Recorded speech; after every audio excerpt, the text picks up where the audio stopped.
Shalom teman-teman, gimana kabar kalian hari ini? Aku harap kalian semua sehat dan selalu bersukacita. Kita ketemu lagi nih di persekutuan remaja. Apapun yang kalian rasain hari ini, jangan lupa bersyukur ya, karena kita masih diberi perlindungan oleh Tuhan.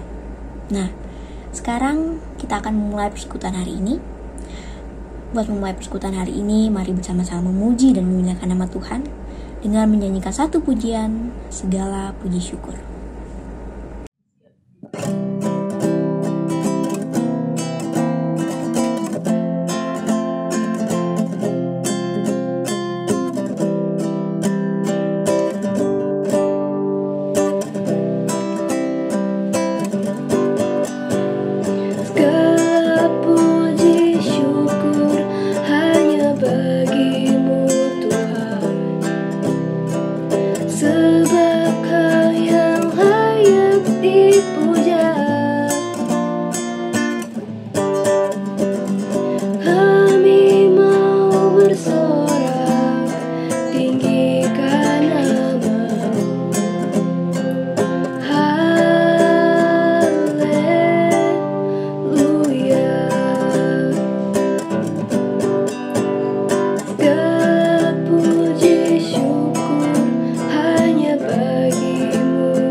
Nah teman-teman, semoga apa yang tadi kita nyanyikan dapat mengingatkan kita kembali untuk selalu bersyukur kepada Tuhan, karena Tuhan masih tetap menyertai kita dari hari ke hari.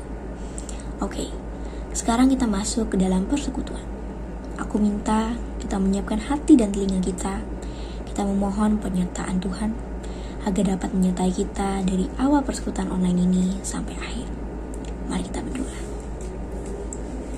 Tuhan Yesus, terima kasih Engkau telah menyertai kami hari lepas hari dalam kami beraktivitas. Terima kasih Engkau telah menyatukan kami dalam persekutuan online hari ini. Ajarlah kami untuk selalu bersyukur atas berkat yang sudah Engkau berikan pada kami.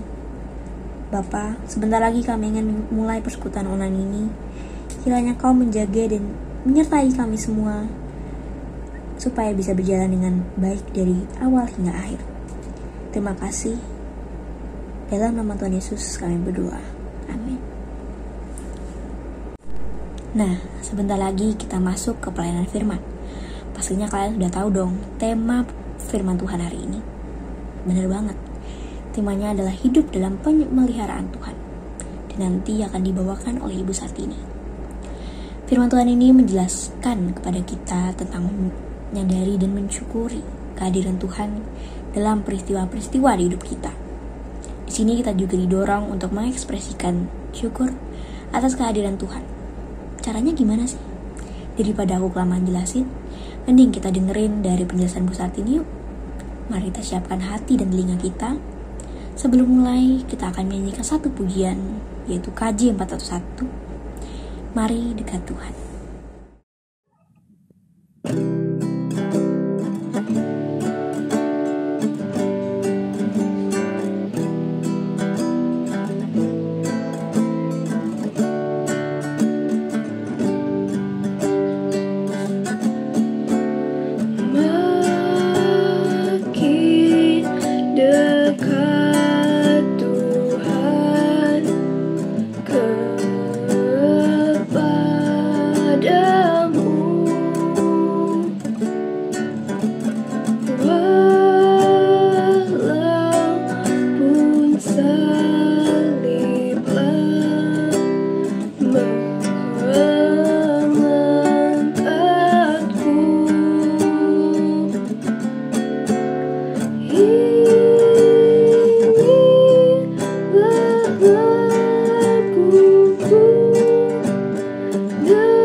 Shalom, remaja yang dikasihi Tuhan. Puji Tuhan kita bisa bertemu kembali, meskipun pertemuan kita masih dibatasi oleh layar kaca ya. Mudah-mudahan pandemi segera berakhir, kita bisa bertatap muka di gereja. Di sekolah sudah dimulai ya, tatap muka di gereja. Terima kasih untuk Liturgos yang sudah menghantarkan kita untuk memasuki tema kita. Sebelum kita bersama-sama membaca dan merenungkan sabda Tuhan, kita berdoa. Tuhan Allah Bapa kami yang bertahta di kerajaan surga yang mulia. Tuhan Yesus yang baik, yang kasih setianya tidak pernah meninggalkan kami. Terima kasih ya Tuhan untuk pemeliharaan Tuhan yang tidak pernah henti dalam hidup kami. Kalau pada kesempatan ini kami boleh bersekutu dengan teman-teman kami seiman di Komisi Remaja, ini juga mengingatkan kami bahwa Tuhan selalu memberikan perlindungan bagi kami, bagi keluarga kami, bahkan bagi bangsa dan negara kami. Sebentar kami akan bersama-sama membaca dan merenungkan firman Tuhan. Kiranya Roh Kudus Tuhan menerangi hati dan pikiran kami, sehingga kami boleh mengerti kehendak Tuhan dan iman kami diteguhkan. Di dalam nama Tuhan Yesus Kristus kami berdoa dan mengucap syukur. Amin. Oke, saya izin share screen ya.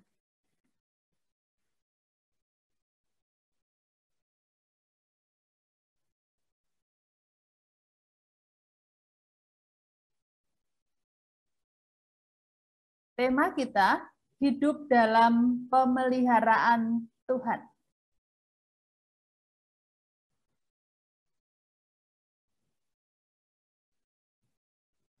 Hidup dalam pemeliharaan Tuhan didasarkan dari bacaan kita pada malam hari ini, sore hari ini, Kejadian 28 ayat 10 sampai 20. Saya akan membacakan untuk remaja, remaja yang mau mempersiapkan Alkitabnya di rumah masing-masing juga dipersilahkan. Yang tidak akan bersama-sama dengan saya membaca di layar kita. Kejadian 28 ayat 10 sampai 20. Mimpi Yakub di Betel. Maka Yakub berangkat dari Betseba dan pergi ke Haran. Ia sampai di suatu tempat dan bermalam di situ. Karena matahari telah terbenam, ia mengambil sebuah batu yang terletak di tempat itu dan dipakainya sebagai alas kepala, lalu membaringkan dirinya di tempat itu. Maka bermimpilah ia, di bumi ada didirikan sebuah tangga yang ujungnya sampai ke langit. Dan tampaklah malaikat-malaikat Allah turun naik dari tangga itu. Berdirilah Tuhan di sampingnya dan berfirman, Akulah Tuhan, Allah Abraham, nenekmu dan Allah Ishak. Tanah tempat engkau berbaring ini akan kujadikan kepadamu dan kepada keturunanmu. Akan kuberikan kepadamu dan kepada keturunanmu. Keturunanmu akan menjadi seperti debu tanah banyaknya, dan engkau akan mengembang ke sebelah timur, barat, utara, dan selatan. Dan olehmu serta keturunanmu semua kaum di muka bumi akan mendapat berkat. Sesungguhnya aku menyertai engkau, dan aku akan melindungi engkau kemanapun engkau pergi. Dan aku akan membawa engkau kembali ke negeri ini, sebab aku tidak akan meninggalkan engkau, melainkan tetap melakukan apa yang kujanjikan kepadamu. Ayat 16, ketika Yakub bangun dari tidurnya, berkatalah ia, sesungguhnya Tuhan tempat ini, dan aku tidak mengetahuinya. Sesungguhnya Tuhan ada di tempat ini, dan aku tidak mengetahuinya. Ia takut dan berdiri. Alangkah dahsyatnya tempat ini. Ini tidak lain dari rumah Allah. Ini pintu gerbang surga. Keesokan harinya pagi-pagi Yakub mengambil batu yang dipakainya sebagai alas kepala dan mendirikan itu menjadi tugu dan menuang minyak ke atasnya. Ia menamai tempat itu Betel. Dahulu namanya kota itu Luz. Lalu bernazarlah Yakub, jika Allah akan menyertai dan akan melindungi aku di jalan yang kutempuh ini, memberikan kepadaku roti untuk dimakan dan pakaian untuk dipakai, sehingga aku selamat kembali ke rumah ayahku, maka Tuhan akan menjadi Allahku. Dan batu yang kudirikan sebagai tugu ini akan menjadi rumah Allah.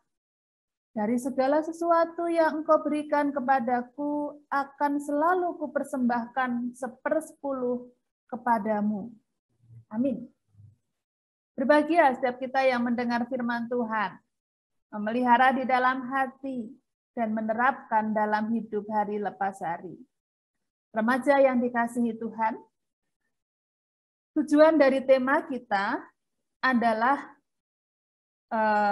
kita diharapkan, kita diberikan motivasi untuk belajar. Jadi melalui tema ini kita dimotivasi untuk belajar, menyadari, dan mensyukuri kehadiran Tuhan dalam peristiwa-peristiwa hidup kita. Berdasarkan refleksi hidup Yakub, kita juga didorong mengekspresikan syukur atas kehendak Allah dalam hidupnya dengan cara yang sedia hadir dalam diri sesama yang membutuhkan.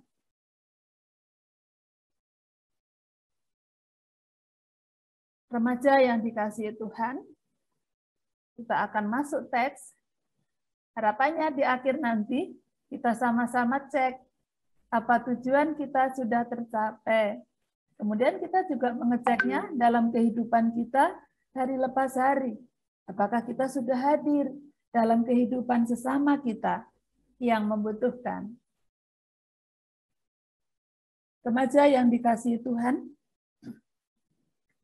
semua masih ingat ya peristiwa bagaimana Yakub yang anak mama, kemudian Esau yang lebih menyenangkan ayahnya sebagai anak pertama atau anak sulung. Dengan profesi mereka atau kegemaran mereka, Yakub lebih menyenangkan mamanya, Esau lebih menyenangkan papanya. Remaja masih mengingat peristiwa bagaimana mamanya menolong Yakub anaknya untuk bisa mendapatkan berkat kesulungan dari Ishak ayahnya dengan memanipulasi. Ingat itu ya, cerita sekolah minggunya. Jadi saya langsung masuk teks yang kita baca dan renungkan hari ini. Setelah peristiwa itu, Yakub melarikan diri. Maka Yakub kemudian menjadi seorang pelarian. Ketakutan itu kata yang tepat untuk menggambarkan kondisi Yakub. Mengapa kemudian ia melarikan diri?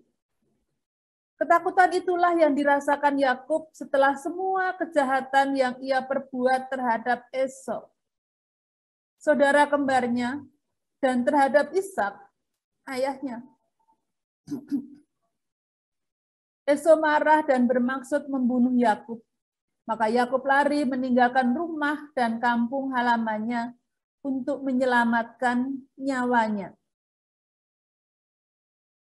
Remaja yang dikasihi Tuhan, konteksnya tidak seperti zaman kita sekarang ya. Kalau kita pergi, kita akan mudah dengan transportasi yang ada. Pada masa lalu, tidak, dengan tenaga dan kekuatannya.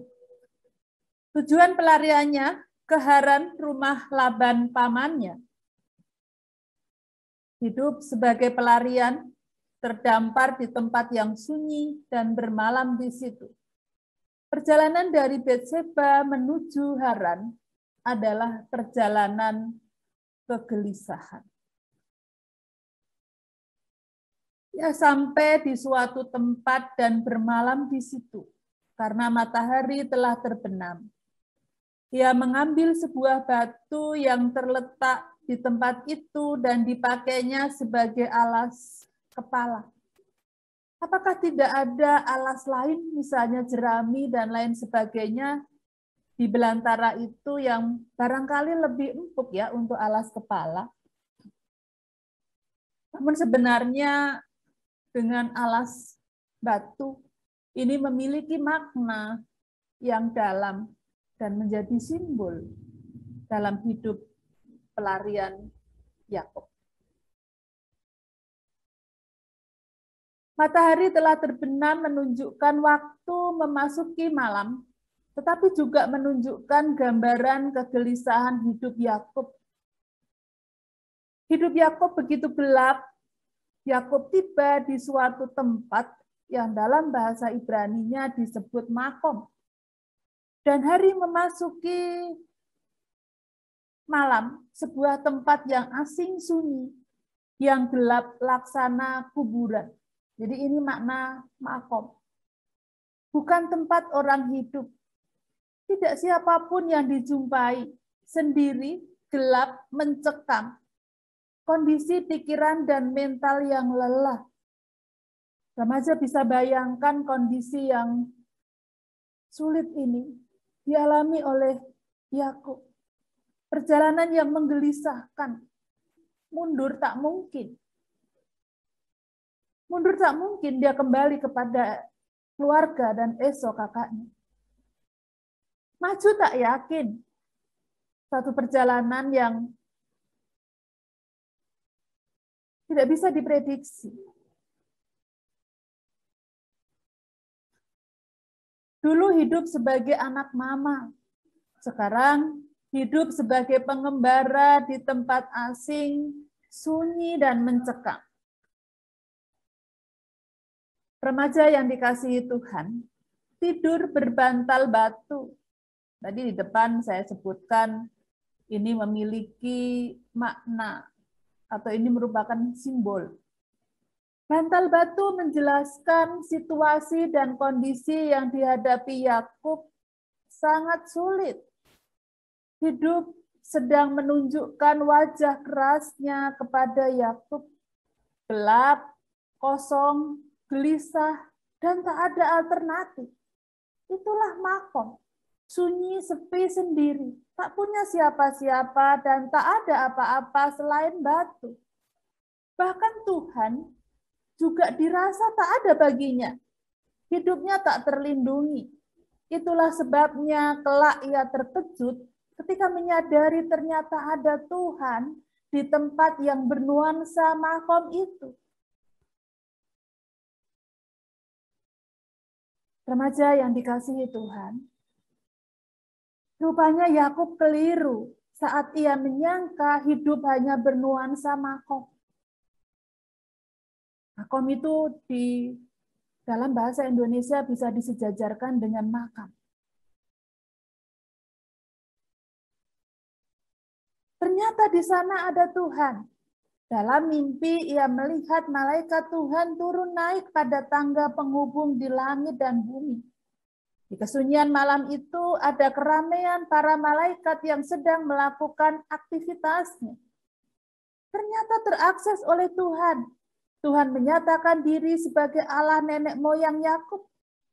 Maka dengan terkejut, Yakub berucap, sesungguhnya Tuhan ada di tempat ini dan aku tidak mengetahuinya.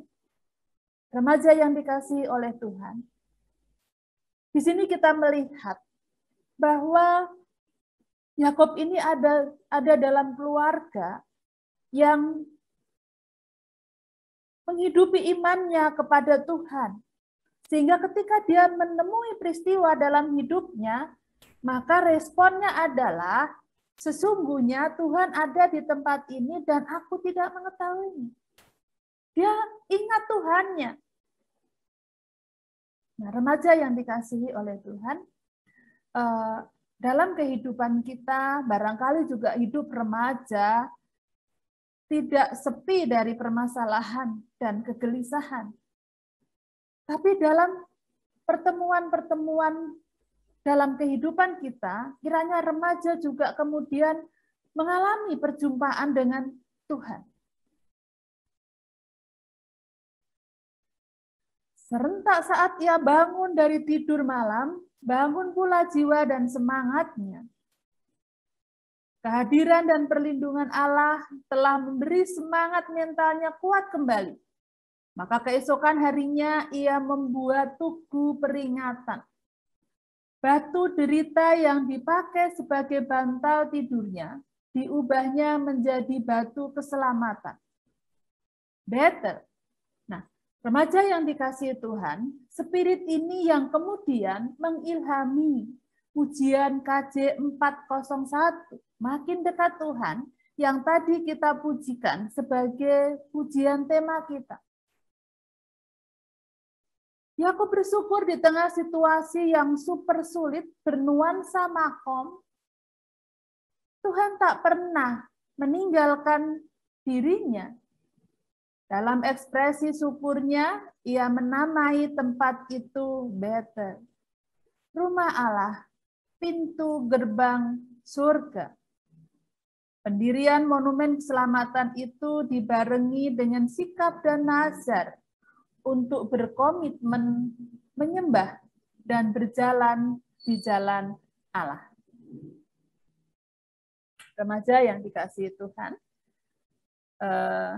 kiranya penjelasan teks tadi menolong kita untuk kemudian kita berkomitmen menjadi pelaku firman Tuhan memahami kehadiran Allah dalam setiap peristiwa hidup kita, dan kita juga mau hadir dalam kehidupan teman-teman kita. Remaja yang dikasihi Tuhan, kekuatan dan perlindungan merupakan simbol karya salib Kristus sebagai kekuatan yang mengangkat kita dari setiap keterpurukan. Itulah harapan terbesar dalam hidup. Sekalipun salib harus kita pikul, tetapi kita juga diingatkan bahwa Kristus dulu pernah menanggung salib yang lebih berat dari apapun juga. Sekalipun kita berbantal batu seperti Yakub yang lelah lunglai bagai musafir tersesat, hidup kita ditenangkan. Hidup manusia tak terlepas dari perjalanan kegelisahan. Siapa yang nggak pernah gelisah? Kita semua mengalaminya. Salah mengambil keputusan, sakit, mendadak ditinggalkan. Barangkali ada remaja yang punya pengalaman iman ditinggalkan oleh orang yang dikasihinya. Dikhianati, pandemi yang berkepanjangan pada saat ini. Kita nggak ada yang tahu, nggak ada yang bisa memprediksi kapan pandemi ini akan berakhir. Bencana alam dan rupa-rupa kegelisahan hidup. Bagi Yakub, perjalanan pelarian dari Betseba ke Haran adalah perjalanan kegelisahan hidup. Apa yang meneguhkan? Tuhan tetap ada sebagai pemelihara. Remaja yang dikasihi Tuhan, Tuhan tidak pernah meninggalkan remaja sendirian. Tidak ada situasi sulit dalam kehidupan ini yang tak bisa disyukuri. Tuhan yang hadir tidak menginginkan umatnya menjalani hidup dengan mentalitas yang loneliness. Ia tidak meninggalkan umatnya. Terkadang hidup memang keras, namun tetap bisa diubah menjadi hidup yang lebih berkualitas. Yang seperlunya hanya membuka. Jadi yang diperlukan apa? Yang diperlukan hanya membuka mata terhadap kehadiran Tuhan dan memberikan respon yang tepat. Membuka mata terhadap kehadiran Tuhan dan memberikan respon yang tepat. Saat merasa terbatas, kadang kita merasa sulit karena keterbatasan kita, karena kita merasa terbatas. Kita lupa bahwa kita memiliki Tuhan yang tak terbatas. Pandanglah Allah yang di atas, temukan Tuhan, dan bersyukurlah. Amin. Tuhan memberkati kita semua. Teman-teman, pastinya kita semua udah pernah ngalamin atau menghadapi berbagai pergumulan di hidup kita masing-masing. Dan kita juga pastinya membutuhkan kekuatan untuk bisa menghadapi segala masalah di kehidupan kita. Nah, kekuatan dan pergumulan itu merupakan simbol karya salib Kristus sebagai kekuatan yang bisa mengangkat kita dari segala keterpurukan. Dari cerita Yakub yang tadi udah dijelaskan oleh Ibu Sartini, kita dapat belajar bahwa manusia itu nggak terlepas dari perjalanan kegelisahan. Ada yang salah ngambil keputusan, sakit, mendadak ditinggalkan, dikhianati, dan lain-lain. Dan bagi Yakub, perjalanan pelarian yang ia tempuh dari Beersheba ke Haran adalah perjalanan kegelisahan hidup. Dan mungkin kita juga pernah mengalami itu juga. Mungkin kita sering menganggap kayak, Tuhan lagi gak sama aku sendirian, kesepian. Tetapi dari cerita Yakub juga kita tahu bahwa Tuhan itu bisa muncul di kehidupan kita pas kita lagi ngerasa kesepian, masalah sedih, teman, dengan berbagai cara. Karena Tuhan itu tetap ada sebagai pemelihara dan Dia gak akan ninggalin kita sendirian. Dan kalaupun ada banyak situasi atau peristiwa sulit dalam kehidupan ini, itu pasti ada yang bisa disyukuri. Dan terkadang ya hidup memang keras atau berat atau apapun itulah, tetapi semua permasalahan itu masih bisa diubah menjadi hidup yang lebih berkualitas. Yang diperlukan hanya membuka mata terhadap kehadiran Tuhan dan memberikan respon yang tepat terhadap apa yang dia berikan. Dan juga mengingat bahwa ia tidak akan meninggalkan kita semua. Ia gak akan ninggalin kita kok. Dia gak akan ninggalin kita karena dia sayang sama kita. Dan kalau mungkin kita pernah merasa terbatas, pandanglah Allah yang di atas. Temukan Tuhan dan bersyukurlah atas semua yang sudah Dia berikan kepada kita di hidup ini. Sekarang kita masuk ke respon firman Tuhan. Mari kita merespon firman Tuhan tadi dengan menyanyikan satu pujian, yaitu Sungguh Ku Bangga.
Sekarang kita akan berdoa syafaat.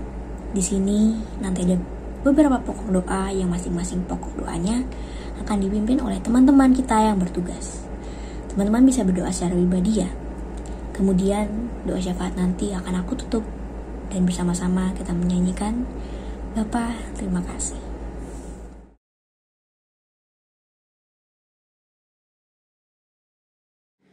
Tuhan, berkati ya Tuhan setiap kegiatan remaja yang telah kami lakukan atau yang akan kami lakukan ya Tuhan, agar setiap kegiatan tersebut dapat berjalan dengan lancar sesuai dengan rencana yang telah kami buat ya Tuhan. Dan pada akhirnya tentu akan memuliakan nama Engkau. Terima kasih ya Tuhan. Kami juga mau berdoa untuk negara kami mohon belas kasihan dan pertolongan-Mu ya Tuhan. Dari pandemi COVID-19 ya Tuhan. Tuhan pulihkan segera bumi dan negara kami terutama ya Tuhan. Terima kasih ya Tuhan. Tuhan Yesus, tolong berkatilah semua tim medis yang ada di setiap rumah sakit ya Tuhan. Berikanlah mereka kesehatan yang prima agar mereka tetap bisa merawat dan melayani pasien yang terpapar virus COVID-19. Tuhan, tolonglah supaya COVID-19 ini bisa berakhir secepatnya dan semua yang kita lakukan bisa kembali normal. Terima kasih Tuhan Yesus. Tuhan, sekarang kami ingin berdoa khusus untuk orang tua kami dan juga saudara-saudara kami. Kiranya Engkau mau dari segala bahaya yang akan datang, termasuk juga COVID, Tuhan. Kiranya Engkau juga mau memberkati mereka dalam keseharian mereka, Tuhan. Terima kasih, Tuhan. Bapa, kami juga ingin berdoa untuk saudara-saudara kami yang menderita penyakit virus corona. Curahkanlah rahmat-Mu kepada mereka, agar mereka bisa kuat bertahan dan segera pulih dari penyakitnya. Kami percaya, Bapa, bahwa Engkau akan menyembuhkan mereka agar mereka bisa kembali beraktivitas seperti semula untuk memuji dan memuliakan nama-Mu. Terima kasih ya Tuhan. Ya Bapa yang berada di kerajaan surga, kami pada hari ini mau berdoa untuk kegiatan dan persekutuan remaja agar selalu dapat berjalan dengan lancar sesuai dengan ekspektasi kami. Walau di masa pandemi ini yang menyebabkan banyak sekali halangan, berkati kakak-kakak pengurus remaja ya Tuhan, agar mereka senantiasa menjalankan tugas mereka di kegiatan remaja dengan baik. Amin. Tuhan, kami juga berdoa untuk gereja GKI Bintaro Utama dan juga gereja-gereja yang lain. Kiranya dapat beroperasi dan juga kiranya dapat melayani Engkau dalam kondisi pandemi seperti ini. Terima kasih Tuhan. Tuhan, ini semua permohonan kami serahkan semuanya ke dalam tangan kuasa-Mu. Kiranya Engkau mendengarkan dan mengabulkan doa-doa kami semua. Kami alaskan ke dalam nama Tuhan Yesus, kami berdoa. Amin.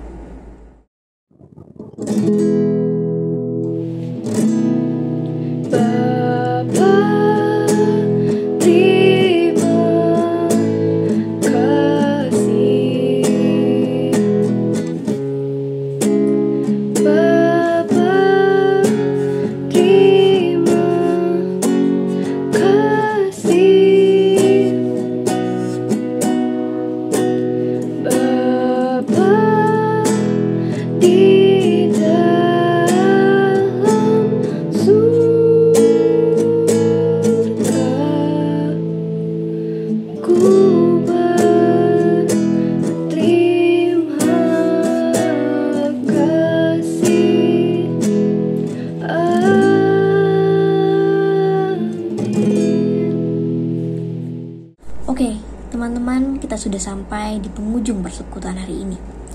Kiranya apa yang tadi disampaikan oleh Bu Sartini tidak hanya didengarkan, tapi pastinya juga dilakukan di kehidupan sehari-hari.